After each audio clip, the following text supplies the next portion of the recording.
Hello, ही एक करवंद आणि वटपौर्णिमेच्या पूजेसाठी हे फळ आवश्यक असतं. आमच्या इथे ते मला मिळालं नव्हतं. दादरला माझं काही काम होतं, शॉपिंग करायची होती, सो मी दादरला गेले होते.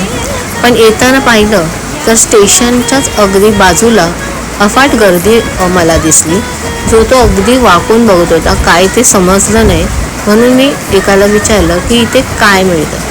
तर एकाने असा हात वरती करून अगदी दाखवले की ओ मला मिळालं म्हणजे काय, तर करवंद त्यांना मिळालेली होती. आणि ही एक आता करवंद विकणारी महिला इथे विकत होती आणि तिच्या भोवती सगळा गराडा हा करवंद घेण्यासाठी चालू होता.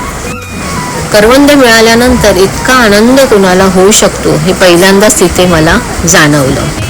सो मी तिथे जाऊन त्या महिलेकडून करवंद घेतली आणि अवॉर्ड विनिंगचा चेहरा घेऊन घरी आले. भेटूया नेक्स्ट व्हिडिओ.